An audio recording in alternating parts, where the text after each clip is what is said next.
right. We'll just wait for our show on screen. No, we don't have to show it on screen. Depends if we want to just show it up on the screen or we just go live or whatever the case may be, right? Okay. We are live right here on the MetsXMFanZone Live Podcast, home of your Everything New York Mets. We are here on our live radio early this morning, where we're going to be breaking down some of your latest Mets news. We got a lot of coverage to cover in this live stream because yesterday we were super busy with a lot of articles around the league. So we do want to apologize for not getting that up and running for everybody. But if you are joining the channel live here early this morning, my name is Anthony, and I am your 16-year veteran for MajorLeagueBaseball.com. As a ghostwriter, I've been writing for a lot of the biggest industry writers in the league, and we break down.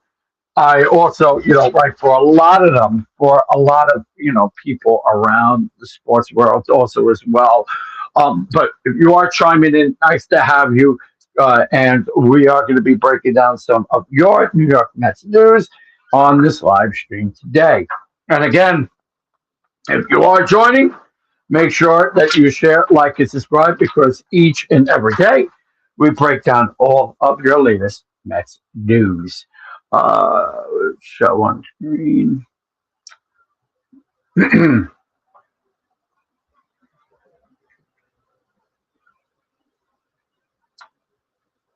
Just changed its terms of service as of.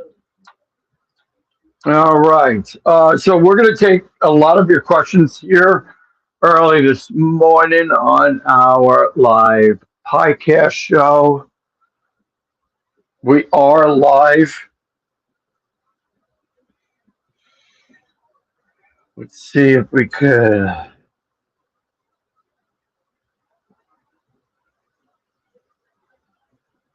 I'm just kind of changing here on our audio. Again, I do apologize. For some odd reason we're trying to see if all of our social platforms are live.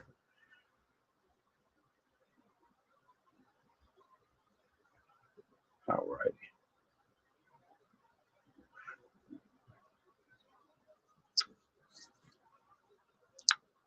Me, I'm actually in New York. I'm still in New York. Haven't really left New York yet. Dude sounds like John Heyman. That's funny. Oh God. Well, I'll tell you one thing though. I do write for him. He's a good friend of mine, actually. He's a really, really nice guy. John Heyman's a super nice dude.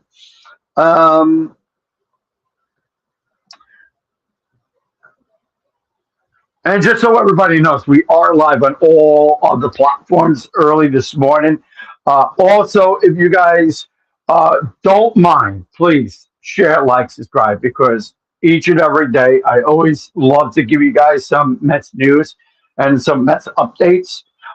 So please don't forget to share, like, and subscribe. We are live on YouTube, Facebook, and we're live also on TikTok on the live radio scene. However, I was live early this morning on SiriusXM and also on radio.com. We didn't go live and take it live on all the platforms. So we're going to have that recording uploaded for you guys later on today. So you guys could, if you missed the show, I'll have it uploaded so you guys can listen to some of that. I mean, it's really nothing really, to be completely honest. It's just me rambling off on Mets, talking about Mets stuff. So, I mean, just pretty much like that. So let's go into a little bit on the latest Mets signs. Obviously, if you guys have been a little bit under a rock, you guys know that Craig Campbell was the latest Mets sign in pitching, which I find very, very interesting. The Mets are loading up on pitching. because that's really what you need right now. Loading up on pitching is perfectly fine. But however, we do got some reports for you guys about some position players. And you guys are gonna see a lot of different position players being coming to Queens and also down here. Also, it's spring training in the next couple of weeks. So, give me a little bit on some updates on spring training. So, spring training will first game will be February 21st in Port St. Lucie. Uh, Pitchers and catchers report on the 10th and the 11th. We'll be breaking that down. I'm definitely going to be there way before that. To be completely honest, I live in Florida, so I also live in Florida too. So I go back and forth a lot between New York and Florida.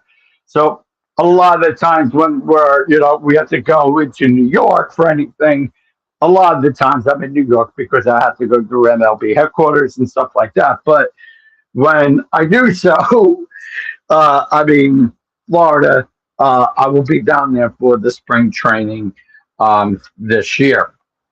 And we're gonna be covering all of it too throughout spring training.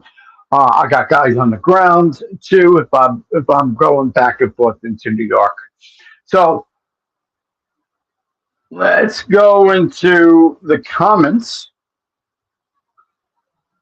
See if we can get you guys up on the screen throughout all of our platforms, just so everybody knows we are live on all platforms this morning. We're live on Facebook, YouTube, TikTok, and also on Instagram. So we're just going to get the stream up and running. And just so everybody knows too, spring training we will have on our website. I know a lot of people that cannot get SNY. And a lot of people either they can't get SNY or they don't have TV services. Our website will carry every Mets game. Every game, every spring training game, every Mets game throughout the regular season. We have SNY, ESPN, MLB, and we also have Pix 11, which a lot of the games throughout the regular season are on there. So, and not everybody can get Pix 11 either. So, because Pix 11 is a New York entity network, a lot of the times those games are on there. So, if you don't have cable, a lot of the times you're FUCK. So, however, we'll have every Mets game on there and it's also 24/7 streaming service as well. It's a great platform. You guys will be able to use it throughout the regular season when you become a member on the website. So you guys won't have to miss games. You won't miss game alerts. You will be able to get all the latest trends, all the latest threads.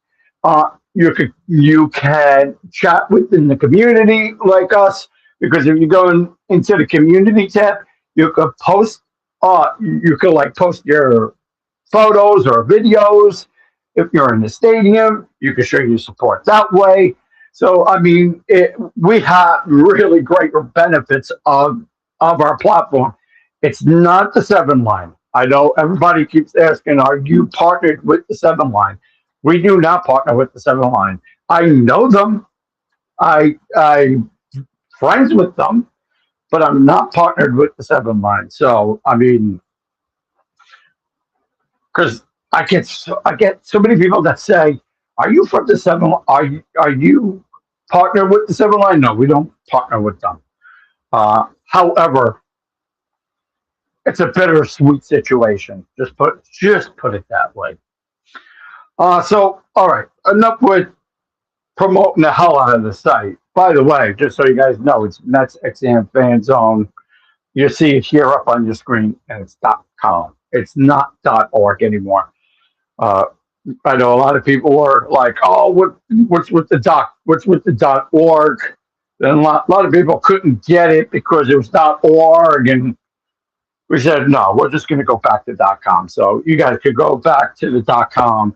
Um, you could Google search it, whatever have you. It's there. All right, so let's get into some of the Mets topics. We're gonna go into the pitching. I would love to do video, but I can't. So I do apologize. I do apologize for that. We're not in this. I'm not in my studio, so I'm not there this morning. I'm actually working too. Um, the Mets are the biggest Mickey Mouse.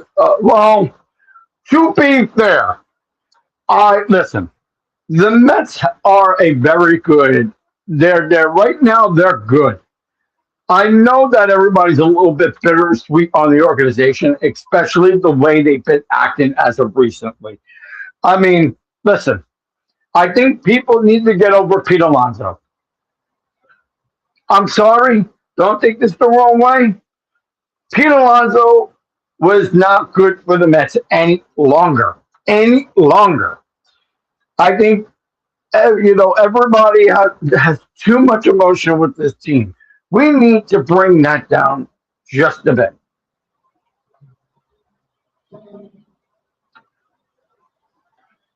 Well, listen, you couldn't. I'm reading this guy's comments on TikTok, and I see it. It's been popping up on my on the thing here, which I had the screen up.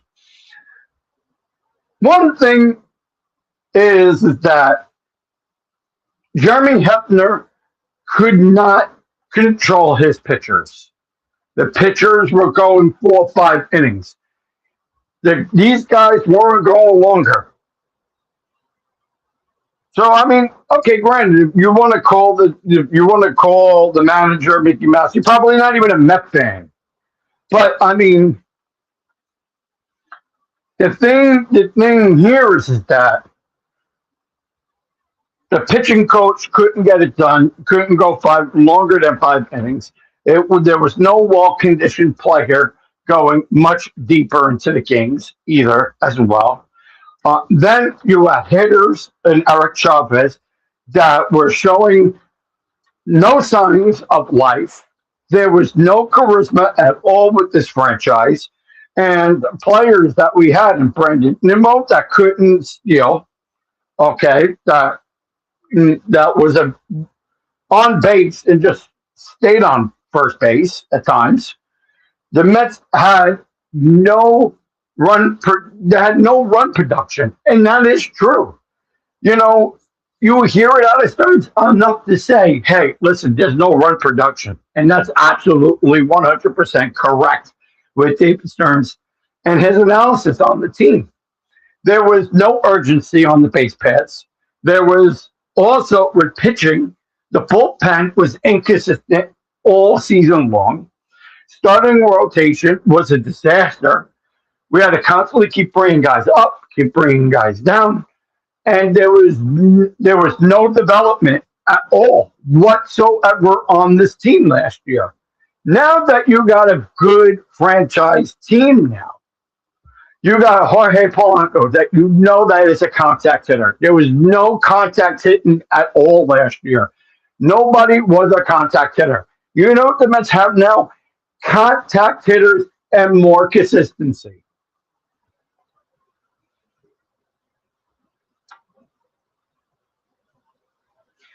Absolutely. Listen, when you are a manager, right? Yes. Does it fall on the manager? Absolutely. The Mets can't constantly keep firing managers, firing and bringing them in, firing. That's not what you need. Carlos Mendoza is a very good manager. I think a lot of it had to come down to the way management happened overall. Pitching coach, hitting coach, first base coach, third base coach, outfielding coach, all these coaches, you know, There was no help whatsoever. Okay, we can have that argument where Pete Alonso, first of all, Pete Alonso was never clutch. Let's just call it what it is. The elephant in the room. Give up Pete Alonso. He's no longer here any longer. No longer here any longer. Him batting a 269 is not well good enough. He did not. Okay, granted, he might put up the RBIs. Granted, he might hit the home runs. He's a one trick pony, Pete Alonso. Always was, always will be. So a home run hitter and a stat filler. Same thing goes with Brandon Nimmo. Same thing goes with Jeff McNeil. Jeff McNeil could not get it done. He was a product of the shift.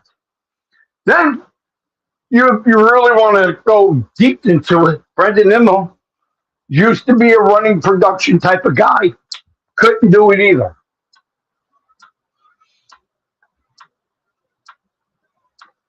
And exactly.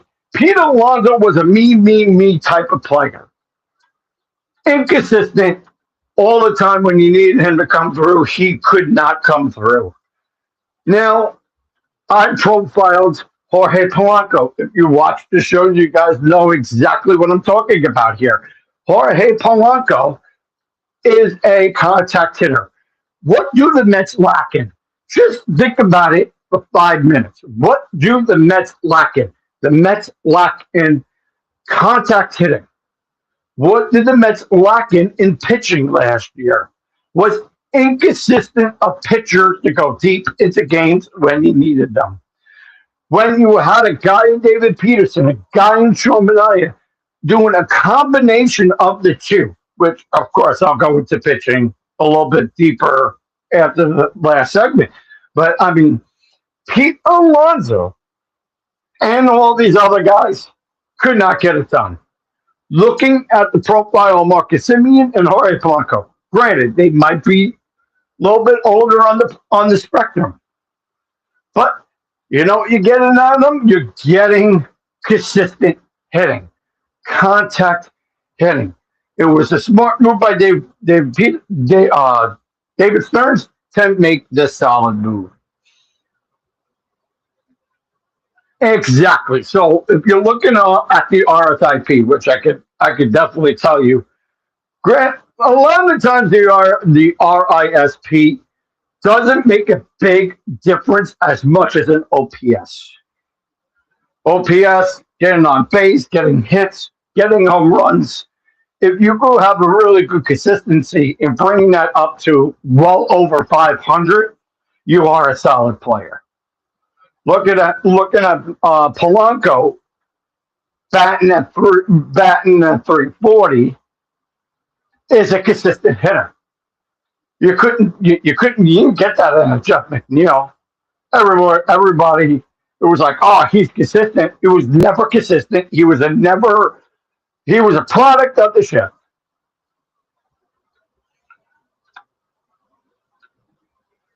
Oh, well, I think with Alonso, now that Alonso's gone out of New York, will fade away.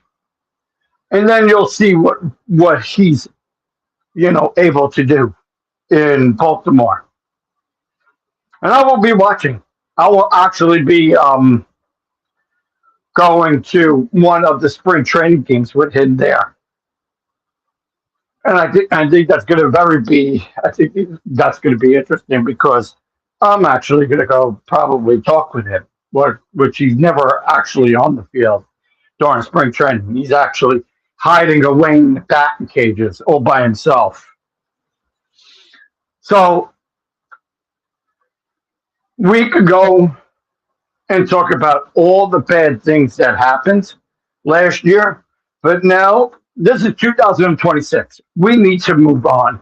And I think that now, having Marcus Simeon here, having Boca Check here, having Jorge Polanco here, this is a good style structure team.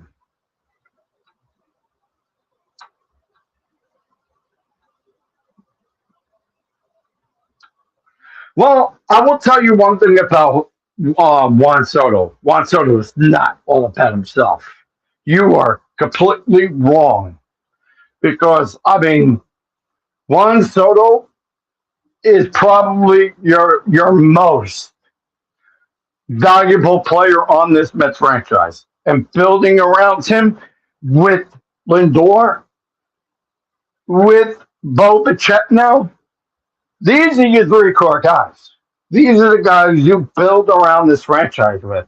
You know, having Freddie Peralta, I think was a definitely a big step up because we know what we see out of him.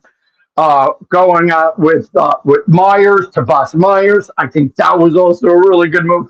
The Mets know how to structure a team. However, were we a little bit rational in the beginning of February? I mean, in the beginning of January, we were. We all thought, hey, this team's not going to do much. But now we turn it around and go, okay, now maybe we got something going on here. Um, Put me in Colombian Brazilian pay for Miami. I got you, brother. I'll take care of you. Bo gone in a year. Well, no, they're not going to get rid. Yeah, granted, he has an opt-out clause to go back to free agency.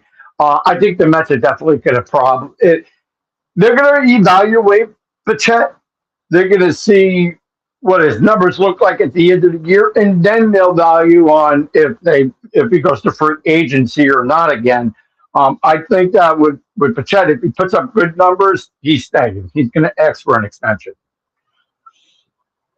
But I think with having Bichette being the third base, you know, more than likely you'll see either Beatty at first base. You'll see Beatty at first base, Bo Bichette at third. I'm interested in seeing on how that will play out. On how first base. Either you put Beatty there at first, you DH Polanco, Marcus Simeon there at second base. I mean, that's a good infield. If you really want to talk about numbers and collectively with good chemistry of players like that, I definitely feel that it will put a good realm of players and maybe even put up some good numbers. I could see within Marcus Simeon, Beatty, Polanco, Bichette, I feel it will go with 250 home runs combined between all of them. Maybe even more.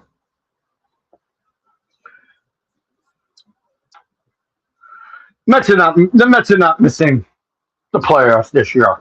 I think that's if everybody stays healthy. If everybody stays healthy throughout the remaining of the year, then they have a shot. They definitely have a shot.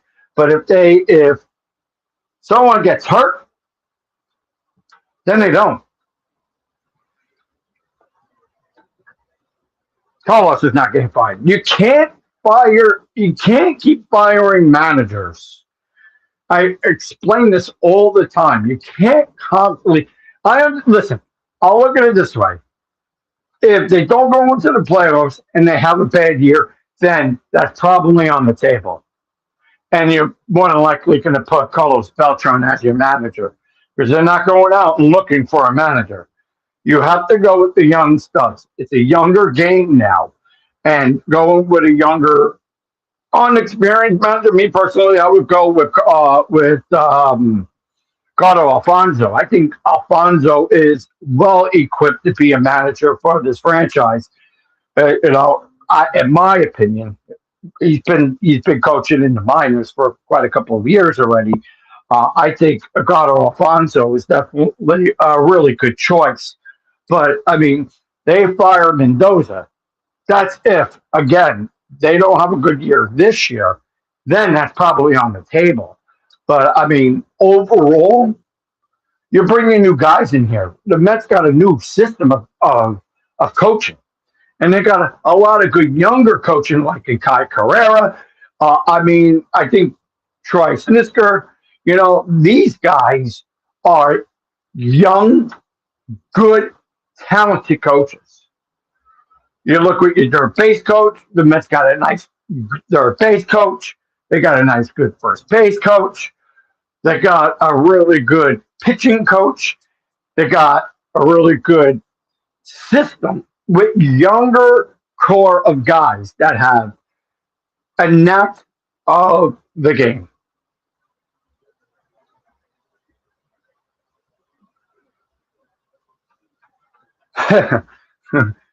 That's a good one. But I mean, if you really want to, separate the two, I really do feel that what you see in management, it's gonna be good, and I'm optimistic, because I'm always a guy that let's give them the benefit of the doubt. Let's see what they could do this year. How can we improve better hitting? Because the last year, Mets had no contact hitters. There was no power. There was no leadership. And if you're looking at what you see this year, you got leadership in Simeon. You're going to see Marcus Simeon break down doors because that's a leader right there. And he's been a leader in many clubhouses before. Then you want to talk with contact hitting, which the Mets lacked a lot last year. They lacked, but also lacked in power.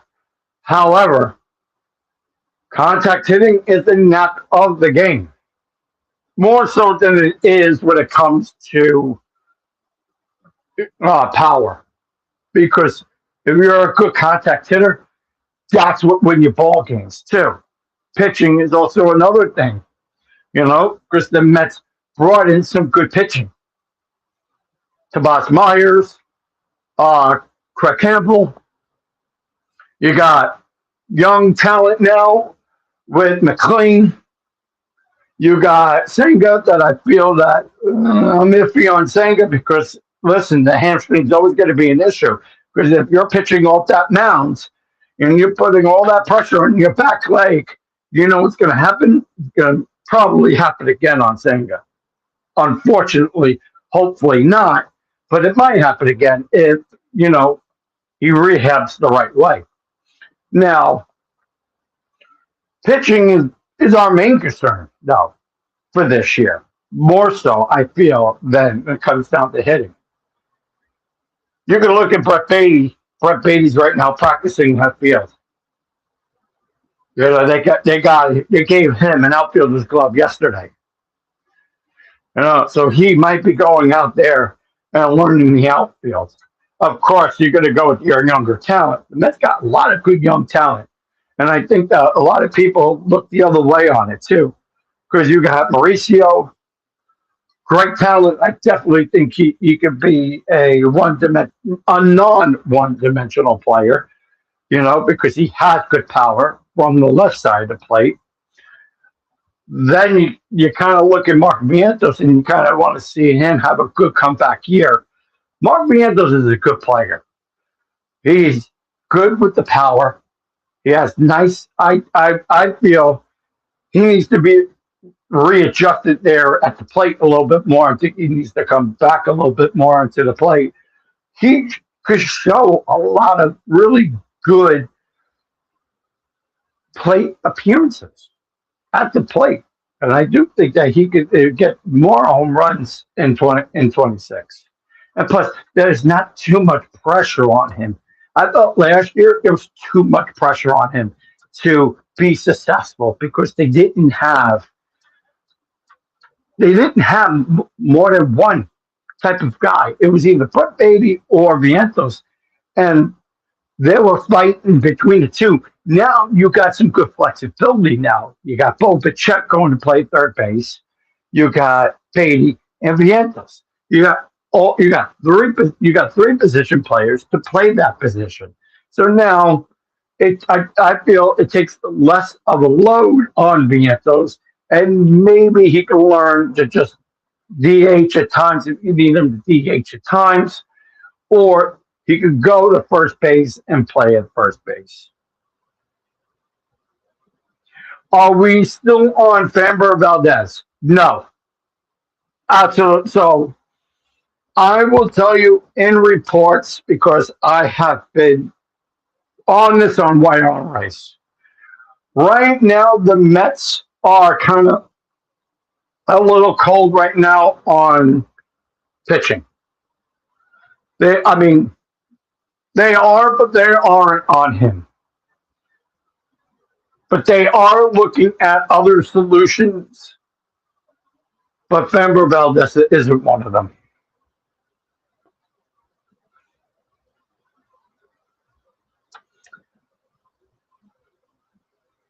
What's the word with Severino? So I do have some word on him. So right now, they are looking at other options on him. He has been a talk of Mets going into the bullpen. I will say, as of right now, it's a 50-50 decision. He's still kind of, looking at another solution, but it's unlikely. It's unlikely that he will be coming here. Yeah, I think, in my opinion, though, I mean, they have to have a good offer on him. He could probably be a minor league sign and then get invited to spring training. They are looking at that as an option. As of what I was reading, as of yesterday, because I was when I was talking with one of the next farm guys, they're like, it's still unclear and unsettling on a report. I know we talked with Mets PR too. They were like, well, we still haven't really gotten official wording on it though. Um,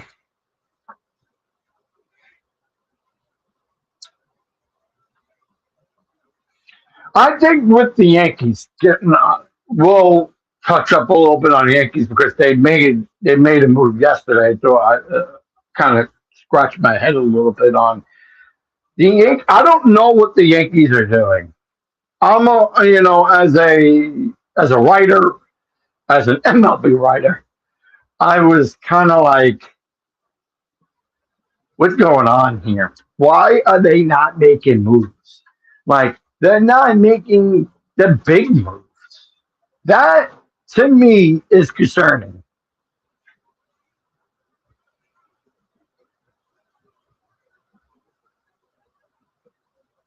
Right, and that's the thing, too. It was like, is your whole franchise based on Judd, Grissom, I mean, Torres. I mean, and then you got Cody Bellinger.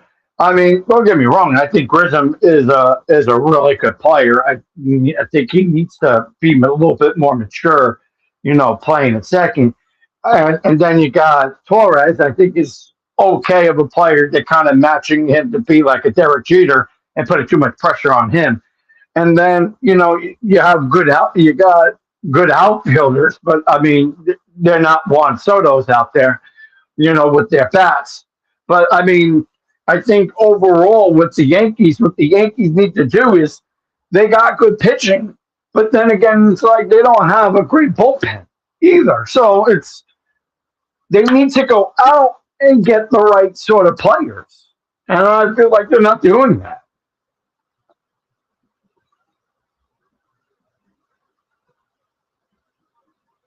Well, I mean, Heyman is not a John Heyman, to be fair, is a 50-50 type of guy. He's not a big Yankee fan, but he also likes the Yankees.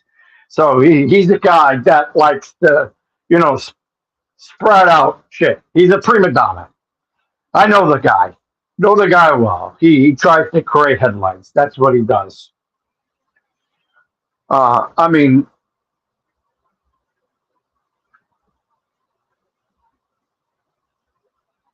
well, I mean, with listen, with Otani, Judd, um, Schwarber, Soto, those are always going to be your guys in the media, no matter what.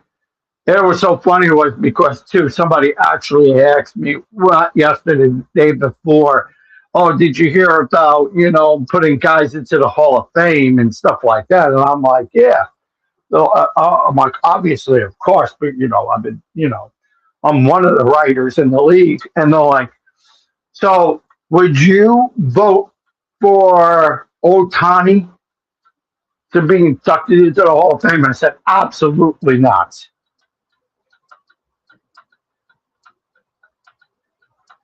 Man, well, I think with Aaron Judd is a great player. I love him. I think I'm talking as a baseball fan. I mean, he's good, really, really good. Get me wrong, Otani is very, very good too. I mean, everybody kind of like puts the side by side comparison as Otani and Babe Ruth in the same sort of sentence. You never do that. He is not Babe Ruth. Babe Ruth was a entity in himself, alone, smoker, drinker, hot dog eater, and hit well over 1,000 home runs in his career. It's like you can't compare the two, but people are trying for it.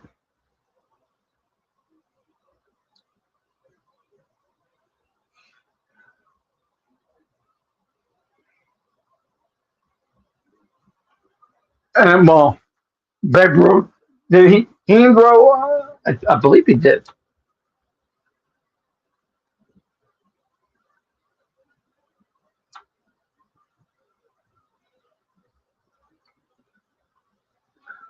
What does that got to do with anything? He never faced a black baseball player. What does that mean? Yeah, we got to remember something too. They didn't have a lot of, colored baseball players really around that time. They had a few. They didn't have a lot. I mean, there were Jackie Robinson, probably one of the best players that have ever lived. To be fair, I mean, Jackie Robinson. Um, there were so many names.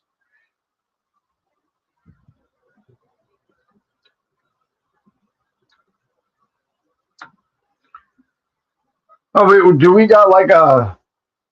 We got a. Hopefully, we don't have a race baiter on here. Yes, they did.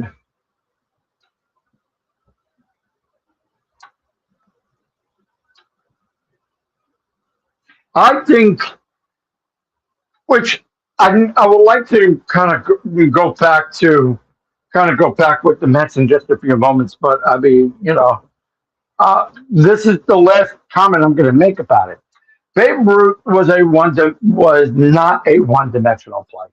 Babe Ruth was hands down probably one of the best players that has ever lived. However, I don't know where the claim comes to where he never faced a black baseball player. I'm assuming that he did. I think so. I mean, I don't know all of his career, but I mean, he was a great baseball player.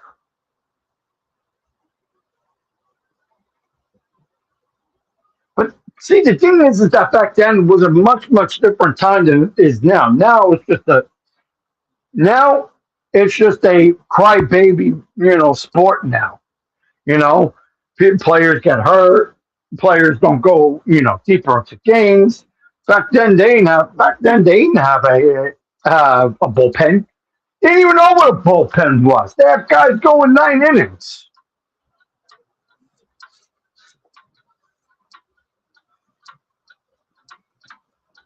Okay, Republican, we're shutting that down.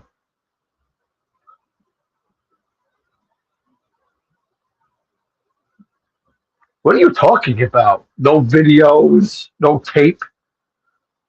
Obviously, it was because in that time frame, you saw good baseball players. But anyway, we're going to go back into the Mets topic. So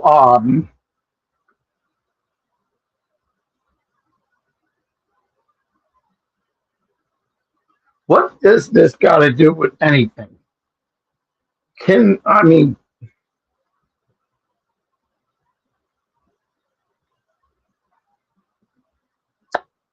I'll tell you one thing. The baseball world had a lot of great Latina players. Well, what are we race baiting this shit now? I mean, because that's not what this is about. What this is about is baseball players playing against great baseball players. I mean, that's why the sport is so great. You get to play everybody, and especially more so now. I think every generation has great players. I think let's actually go back with Mets. The best Mets players were non-white players. Pedro Martinez, Johan Santana, um, Sid Fernandez, Ron Darling, um, Mookie Wilson, to name a few. Keith Hernandez, Latina player. Um, Doc Gooden, Darryl Strawberry. I could go on and on and on. But I mean, going with the Mets and Jose Reyes, Carlos Beltran, Carlos Delgado, Curtis Granderson, uh, Mike Piazza, David Wright. Let's see. Man, so many names. Timo Perez. Thank you. Oh my God. Tommy G. Tom Glavine. Do.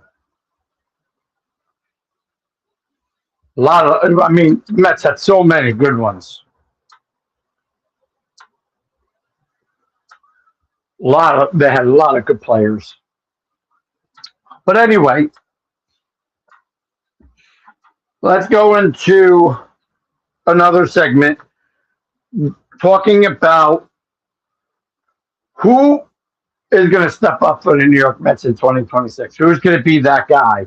Do you think it's going to be Bo Bichette? Think it's going to be Juan Soto? Do you think it will be Francisco Lindor? We got many, many players, and I do think that this franchise today is going to be the best in 26 because I mean we got a lot of players.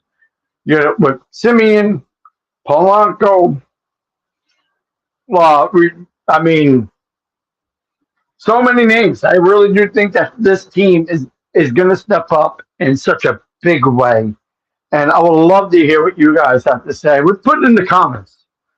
Who do you want right now as your Mets player to be successful in 26?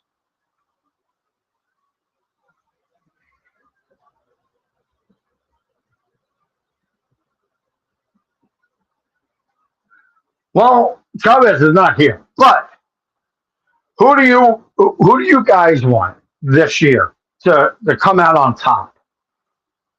Well, you want Bo Bichette? Do you want Marcus Simeon? Do you even want Mark Vientos?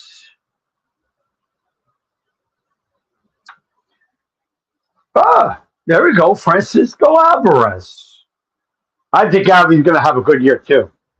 One thing I love about Francisco Alvarez is, on how big of a bat he has.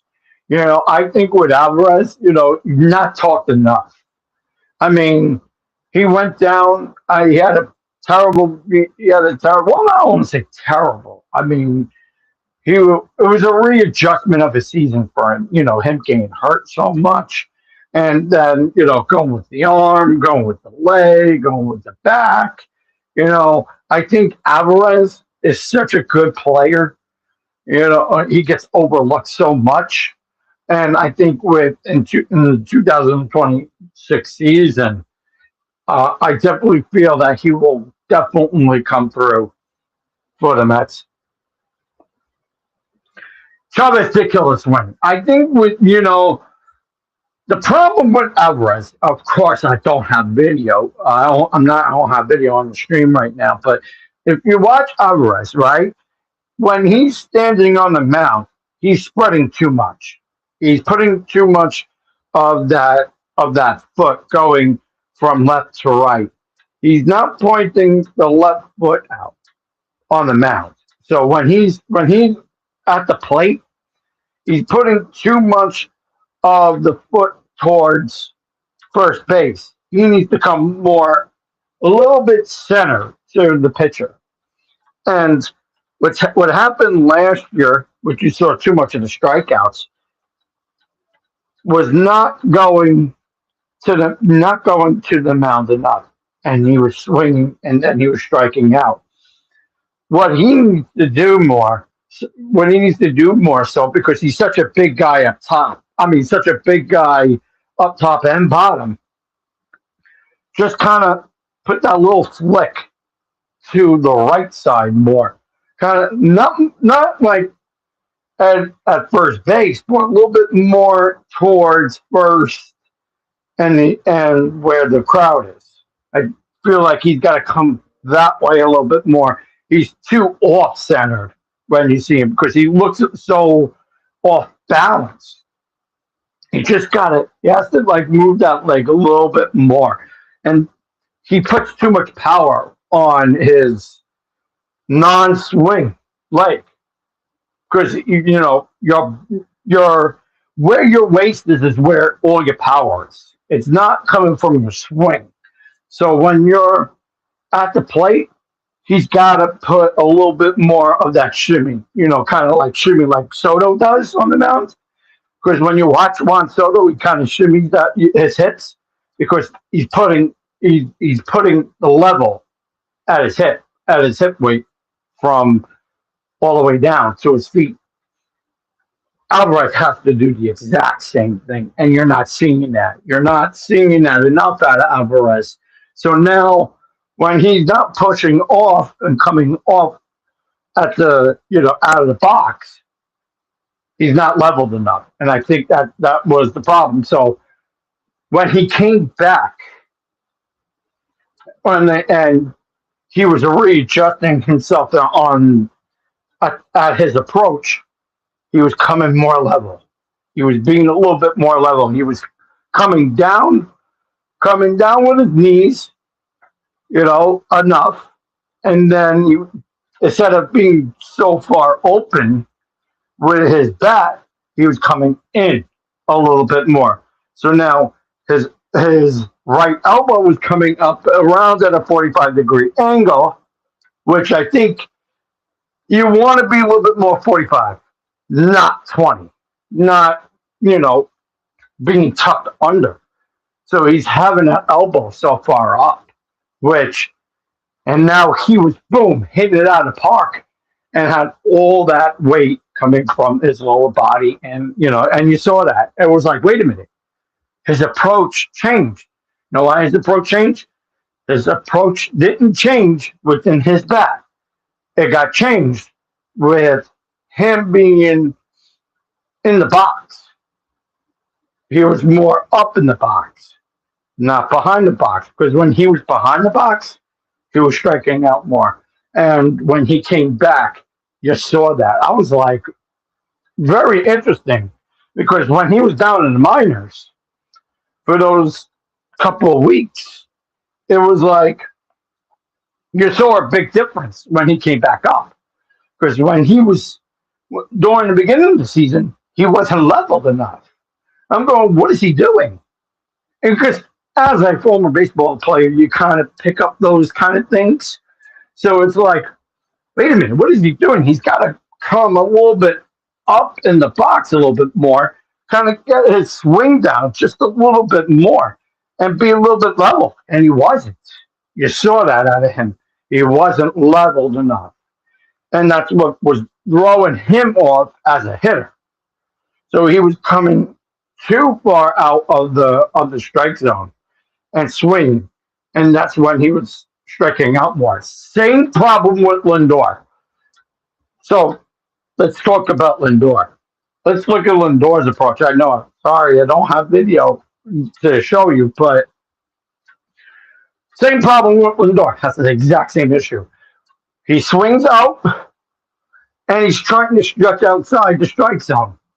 When you're off, especially on the left side of the plate, you swing more out because you're not leveled enough. He is coming too far out of the box and back. So he's coming out of the box, right foot out of the line, and his left foot is too far into the box. So he's spreading too far. And what happens is that what Lindor is doing, he's trying to come up with an uppercut. Strikeout. Why is he doing this? Why he's having a strikeout? Because he's too far out, spreading too much, coming up with an uppercut, and he's trying to hit those home runs. What you saw towards the end of the season, he was starting to get a little bit more in, trying to level a little bit more, getting his bat up. His elbow was coming mid-tier, so he was kind of like coming like about maybe 35 angle-wise, not at a 45-degree angle-wise. And that was the issue. He wasn't coming up. So when he's on, his elbow is up. When he's off, his elbow is completely down. And he's out of the box, stretching too far, putting that back foot out of the line, going too far up in the box too with the left foot. And now he's not level, he's off level, and he's swinging out. And you saw him out of time swinging out. So they weren't readjusting these guys. Minor guys were adjusting. Same thing goes with Alvarez. Alvarez has to readjust on the mound and kind of not readjusting your swing. That's the problem. Chavez wasn't doing that. Chavez was like, well, go out there and probably go and figure it out. You're a ball player, figure it out. No, you don't tell your ball players that, to go and figure it out. It was smart that Alvarez went down because the Mets got some really good players down in the minors to readjust the player. That's why when a player went down and came back up, the success rate was phenomenal. And I think when Alvarez went down, he was well out of 59 to a 63% success rate on the mound. So, well, I'm sorry, not on the mound, at the batter's box. So I do think that Alvarez is going to have a great, successful season. I do think that he's going to probably be the most improved player on the team as well. There's another player I feel that's going to improve a lot for the Mets, especially. I do say Brett Beatty. You're going to see a lot of him out in the outfield. I think, in my opinion, him bench, whatnot, try to figure it out there. And then Mark Vientos. Same issue with Mark Vientos that he has with Alvarez. They both kind of the opposite. Well, I'll do a video one day and really show people, because I feel like these podcasts, it's like even going on MLB, you don't see it enough. And they don't show it enough. You don't see, I would love to just do a full podcast, explain it to everybody. And it's like, oh, we got too much words and everybody just talks about it enough. But nobody kind of addresses the issues. Nobody shows players on the mound. Like, watch Clay Holmes.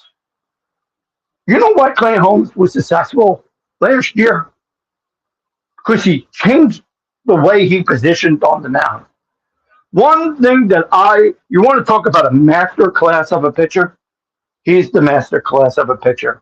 Watch him on the mound 24/7. Same thing goes with Freddie Peralta. Watch Freddie Peralta this year. You guys are going to be impressed on what you see. If you haven't seen what Peralta could do, watch him. He's a master class also. Master class of a pitcher. One thing that I love to watch is pitching. You don't get to watch enough of it. When a guy is not hitting or if a pitcher is on, you know with throwing a slider, you know with throwing a fastball. Clay Holmes, the one thing that I loved watching out of Clay Holmes in 25 was whoever told him to change on the mound, the way you throw and positioned on the mound. I don't know if it was Ron Dolan.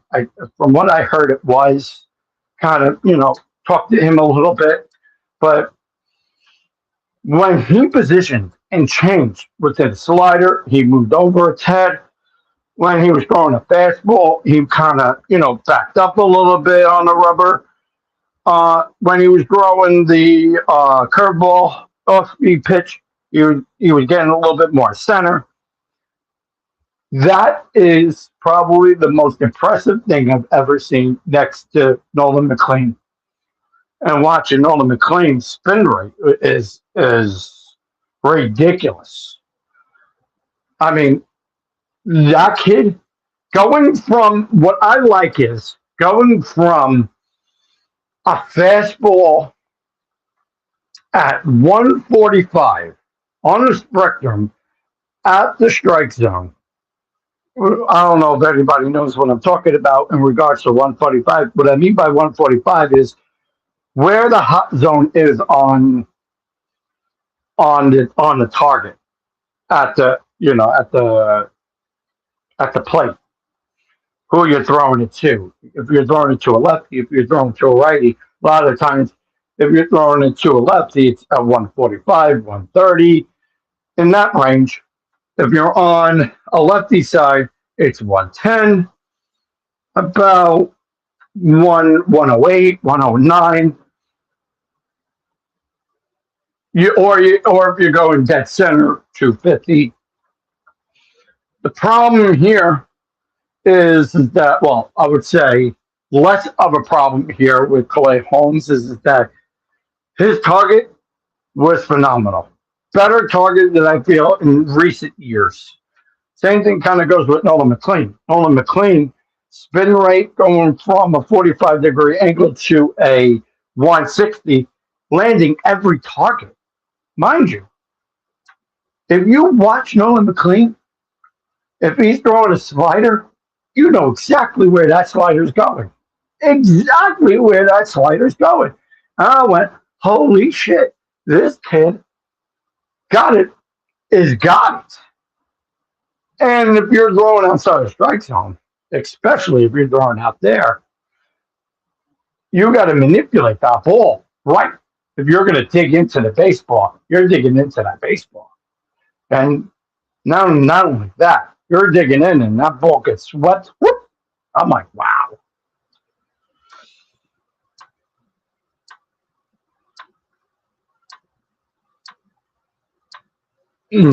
Well, yeah, it's because when you're watching Clay Holmes, again, like I said, masterclass in itself. So we're going to do a live stream on this. I will probably do it maybe before spring training starts and kind of break down the players, kind of like show you different things. But I'm definitely going to do a live podcast on it. You don't see it enough, really, honestly. I would love to, like kind of like show the different positions on mounds, kind of show you different positions at the plate, and kind of, talk about that a little bit more. Because again, you don't see that enough, which I think it should be done more and more. And that's how I think this show is going to get a little bit more successful throughout the regular season, is because we're doing different things. I'm not going to be sitting down and chat with you guys. I mean, I don't mind it. I love doing it. I love, reading your comments. But this year, we're doing a different approach. We are going to do a live stream and show the do's and the don'ts, kind of talk a little bit on the players.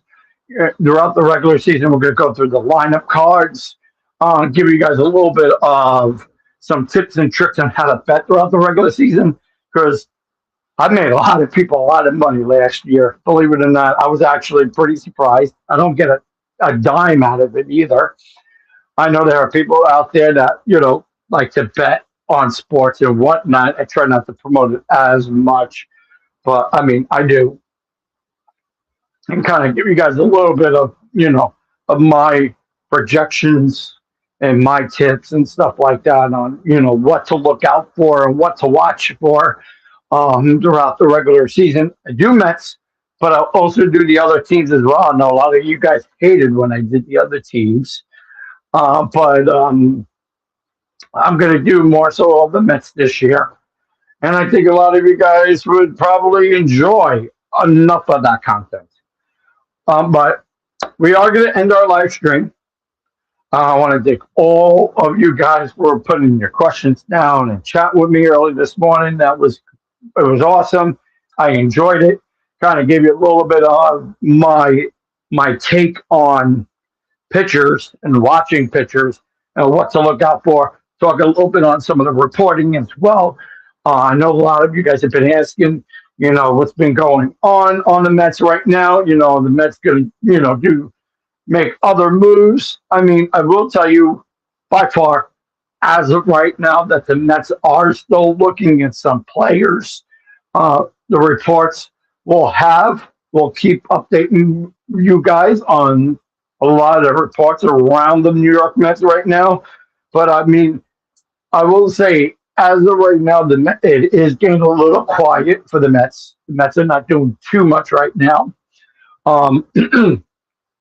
Framber Valdez, kind of give you a little bit on an update on him. So far, as of right now, not too much talks around the Mets on Framber Valdez. The conversations are getting a little bit less. The heat is not really on him too much right now. Is he looking to come to the New York Mets?